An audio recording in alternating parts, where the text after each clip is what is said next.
Hello everyone, welcome to my political journalism news channel. The story for today is Russian nuclear submarines sailed off for drills in the Barents Sea and mobile missile launchers roamed snow forests in Siberia after President Vladimir Putin today ordered his nation's nuclear forces put on high alert.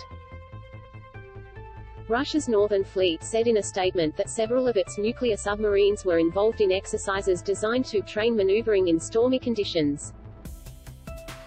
It said several warships tasked with protecting northwest Russia's Kola Peninsula, where several naval bases are located, would join the maneuvers. In the Irkutsk region of eastern Siberia, units of the Strategic Missile Forces dispersed Yars intercontinental ballistic missile launchers in forests to practice secret deployment, the Defense Ministry said in a statement. The military didn't say whether the drills were linked to Mr. Putin's order on Sunday to put the country's nuclear forces on high alert amid Russia's war in Ukraine. It also was unclear whether the exercises represented a change in the country's normal nuclear training activities or posture. Mr. Putin's decree applied to all parts of the Russian nuclear triad, which, like in the US, consists of nuclear submarines armed with intercontinental ballistic missiles, nuclear-tipped land-based ICBMs and nuclear-capable strategic bombers. The United States and Russia have the two largest nuclear arsenals in the world, by far. The US said Mr. Putin's move unnecessarily escalated an already dangerous conflict, but so far has announced no changes in its nuclear weapons alert level, perhaps in part because it was unclear what the Russian president's order meant in practical terms. Russia and the US have the land and submarine-based segments of their strategic nuclear forces on alert and prepared for combat at all times, but nuclear-capable bombers and other aircraft are not.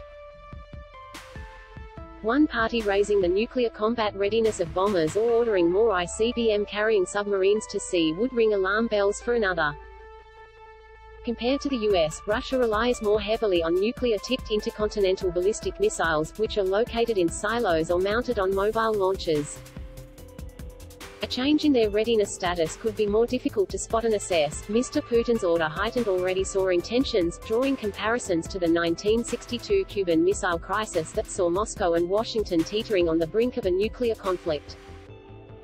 In announcing his decision, Mr. Putin cited aggressive statements from NATO powers and new, crippling Western sanctions that froze Russia's hard currency reserves, an unprecedented move that threatened to have devastating consequences for its economy and finances.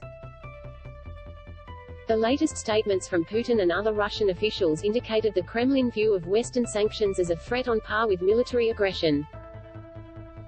Dmitry Medvedev, a deputy head of Russia's Security Council, responded today to French Finance Minister Bruno Le Maire commenting that the European Union would unleash an all-out economic and financial war against Russia.